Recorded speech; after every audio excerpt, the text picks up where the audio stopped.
इतना काबिल नहीं हूं कि मैं लखनऊ में आकर के, मधेपुर में आकर के, झंझारपुर में आकर के, बेगूसराय से चल करके यहाँ आपको यहाँ के क्षेत्र की समस्याओं के बारे में बताऊं। ये तो वही बात हो गई ना कि दिया जो है वो सूरज को रोशनी दिखाने की कोशिश कर रहा है। आप 365 दिन यहीं रहते हैं, हम तो चुनावी सभा में आए हैं, तो आपका जो दर्द है वो आपसे बेहतर कौन जान सकता है? हम नहीं जान सकते हैं ना। आप जब रास्ते से निकलते हैं तो कौन कौन सड़क टूटा हुआ है, किस किस खंभे पे बल्ब नहीं जलता है, कौन कौन अफसर घूस लेता है, कौन कौन घूसखोर अफसर है, कौन मुखिया बढ़िया है, कौन मुखिया खराब है, कौन नेता अच्छा है, कौन नेता खराब है, आपसे बेहतर हम जानेंगे? नहीं जान सकते हैं ना।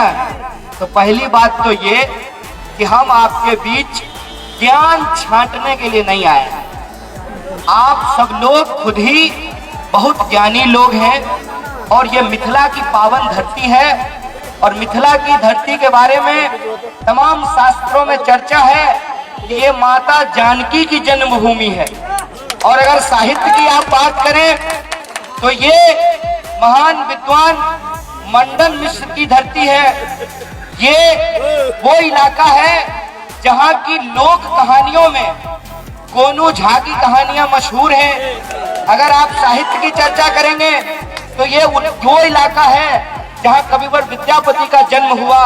और अगर आप जन आंदोलनों की बात करेंगे, जन कवि की बात करेंगे तो ये बाबा नागार्जुन की धरती है। इस महान धरती को मैं नमन करता हूँ, इसको नमस्कार करता हूँ।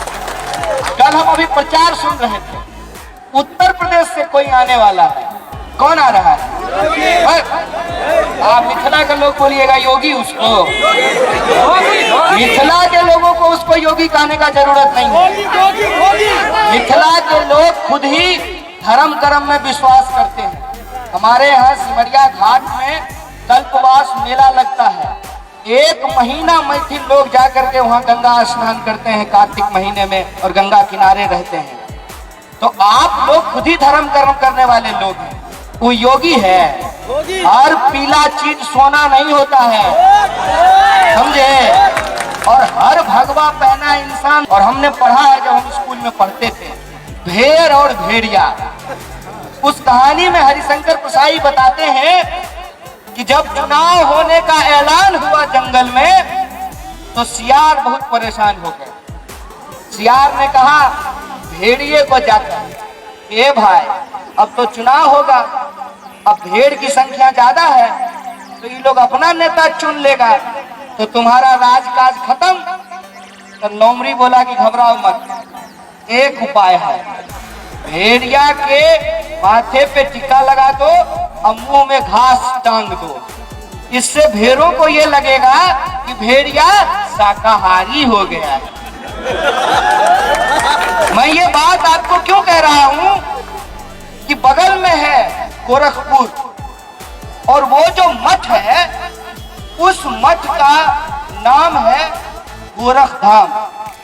और वो जो परंपरा है वो मूर्ति पूजा नहीं करता है, ये दर्शन की बात है। और वो एक ऐसा मठ है जहां पे निर्गुण भक्ति की जाती है, सगुण भक्ति नहीं की जाती है। सगुण और निर्गुण का फर्क समझते हैं ना?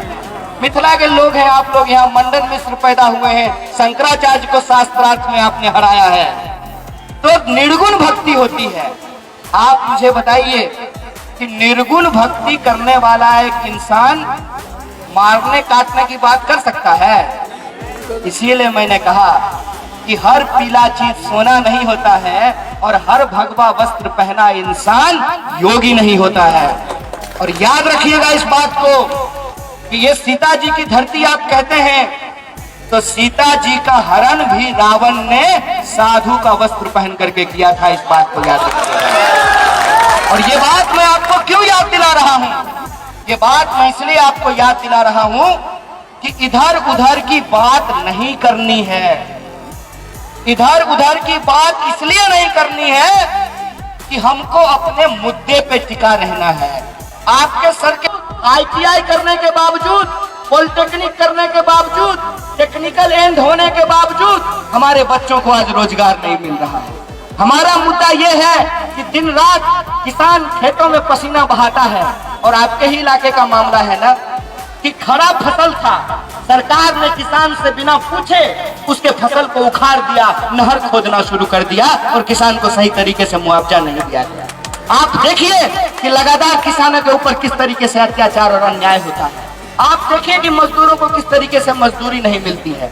आप देखिए कि समाज में जो कमजोर लोग हैं किस तरीके से धीरे धीरे उनके मन में यह बात बैठना शुरू हो गया है कि सरकार किसी की बन जाए, हमारा जीवन नहीं बदलने वाला है। ऐसा बात मन में बैठ गया कि नहीं बैठ गया है?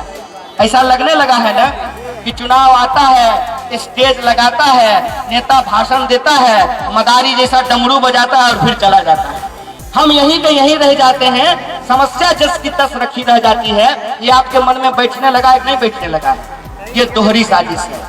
पहली साजिश ये है कि आपको आपके मुद्दों से भटका दिया जाए, और दूसरी साजिश ये है कि सरकार चुनने की जो आपकी क्षमता है, जो आपकी शक्ति है, वो शक्ति, वो विश्वास आपसे छीन लिया जाए। किसी तरीके से मानसिक गुलामी हमारे दिमाग में डाली जाती है, और जब हम चेन तोड़ने की स्थिति में भी हैं तब भी हमारे मन में ये डाल दिया जाता है कि हम चेन नहीं तोड़ सकते हैं। तो मैं आपको भरोसा दिलाने के लिए आया हूँ कि ये बिहार है, ये वो धरती है कि जब जब देश को जरूरत हुई है हमने जन आंदोलन की अगुवाई की है। ये बिहार की धरती है।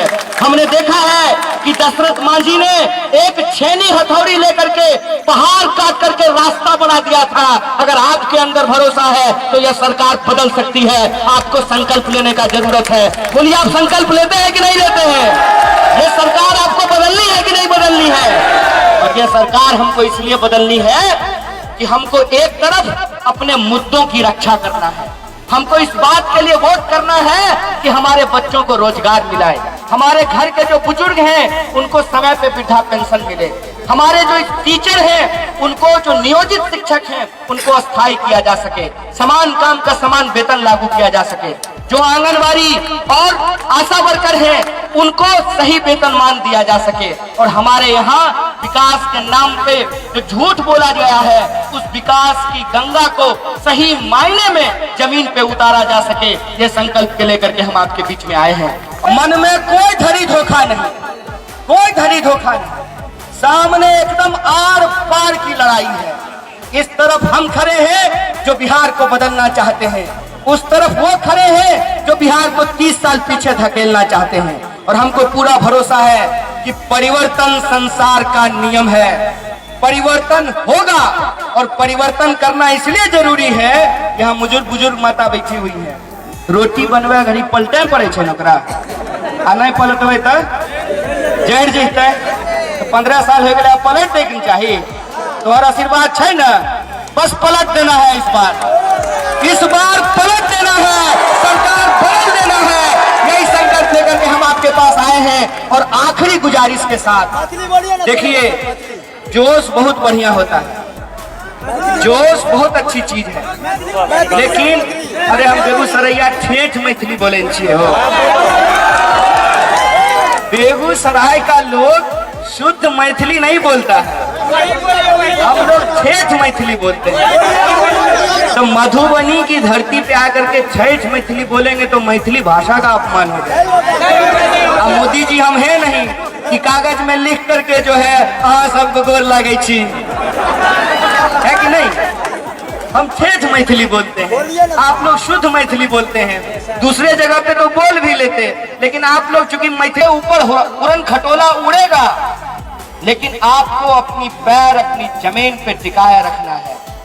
आपको ये सोचना है कि ये चुनाव जब हो रहा है तो ये इधर उधर के मुद्दे पे नहीं होगा। ये चुनाव अगर होगा, अगर झंझारपुर में हम वोट दे रहे हैं तो हम झंझारपुर के मुद्दे पे वोट देंगे। ये बात आपको अपने दिमाग में रखना होगा। और झंझारपुर का मुद्दा क्या है? झंझारपुर का मुद्दा ये है कि तमाम नेता आए, तमाम वादे करके गए, लेकिन झंझारपुर आज भी जिला नहीं बना है। बन गया क्या? नहीं बना ना। झंझारपुर का मुद्दा ये है कि यहाँ पे फैक्ट्रियां खुले, मंत्री भी हो गए आपके इलाके के, लेकिन यहाँ फैक्ट्रियों की शुरुआत नहीं हो पाई। और जब हमारे इलाके में रोजगार की संभावना नहीं होती है तो क्या होता है, हमारे बच्चों को पढ़ाई के लिए बाहर जाना पड़ता है, हमारे बच्चों को, हमारे घर वालों को काम करने के लिए बाहर जाना पड़ता है। और जब हम बीमार होते हैं तो इलाज कराने के लिए भी हमको बाहर जाना पड़ता है। मैं ये प्रश्न आपसे पूछना चाहता हूँ कि जब हमारे भीतर प्रतिभा है, हमारे ही बच्चे कोटा में पढ़ भी रहे हैं और हमारे ही बच्चे कोटा में पढ़ा भी रहे हैं, तो फिर कोचिंग कोटा में क्यों चल रहा है, मधुबनी में क्यों नहीं चल सकता है? ये सवाल मैं आपसे करने के लिए आया। बिहारियों के भीतर जब इतनी प्रतिभा है कि देश का सबसे कठिन परीक्षा होता है यूपीएससी, और उस यूपीएससी में सबसे ज्यादा बिहारी बच्चे सेलेक्ट होते हैं। अगर हमारी प्रतिभा से हम दुनिया में जाकर के अपना नाम कर सकते हैं, अगर केरल की एक बच्ची, बिहार की एक बच्ची केरल में जाकर के टॉप कर सकती है, तो आप मुझे बताइए कि बिहारी विद्यार्थी जो ग्वालियर में इंजीनियर बनता है, भोपाल में इंजीनियर बनता है, उसको गुड़गांव में नौकरी करने की क्या जरूरत है? वो मुजफ्फरपुर में भी नौकरी कर सकता है, मुजफ्फरपुर को भी गुड़गांव बनाया जा सकता है। दिक्कत कहाँ आती है? दिक्कत आती है जब राजनीतिक इच्छा शक्ति नहीं होती है। जब वहां गठबंधन तैयार हो रहा था तो कई तरह के प्रश्न उछाले गए। प्रश्न उछाला गया, ये साहब आपकी पार्टी को बहुत कम सीट मिला है। हम बोले देखिए क्या है, हाथ है, उंगली बड़ है छोट है, लेकिन ये बड़ उंगली छोट उंगली मिल करके जब एक साथ हो जाता है तो मुट्ठी बन जाता है। ये एकता का प्रतीक होता है। हर किसी की अपनी भूमिका होती है। जैसे गाड़ी में हॉर्न की अपनी भूमिका होती है, स्टीयरिंग की अपनी भूमिका होती है, टायर की अपनी भूमिका होती है, इंजन की अपनी भूमिका होती है। बताइए, टायर निकाल दें तो गाड़ी चलेगी? इसी तरह से समाज की संरचना तैयार होती है, और समाज की संरचना में हमको ये समझना पड़ेगा कि लोकतंत्र ने चाहे अमीर हो या गरीब, सबको बराबरी का अधिकार दिया है। बोलिए दिया है कि नहीं दिया है? जूता कंपनी का मालिक है बाटा, और यहाँ जो आपके चौक पे जूता सीता है, आपके गांव का कोई व्यक्ति, दोनों का वोट बराबर है कि नहीं है? चाहे बूढ़ा का वोट हो या नौजवान का वोट हो, बराबर है कि नहीं है? घर में आप भले महिला के साथ बराबरी का बर्ताव नहीं करते होंगे, लेकिन महिला का वोट भी एक होता है और पुरुष का वोट भी एक होता है। इसीलिए मैं जब आपके सामने आज खड़ा हूं तो हमारे सामने दो चुनौती है। पहली चुनौती ये है कि जब हम 3 तारीख को वोट देने के लिए जाएं तो हम अपने मुद्दों को याद रखें। और हमारा मुद्दा क्या है? हमारा मुद्दा ये है कि पढ़ने लिखने के बावजूद, इंजीनियरिंग करने के बावजूद, तो आप लोगों की जिम्मेवारी सिर्फ रैलियों में आकर के समाप्त नहीं होती है। आपकी जिम्मेवारी ये है कि आप मतदाता तो हैं ही, आपको बिहार बदलने के इस जन आंदोलन में कार्यकर्ता भी बनना पड़ेगा। बोलिए बनेगा कि नहीं?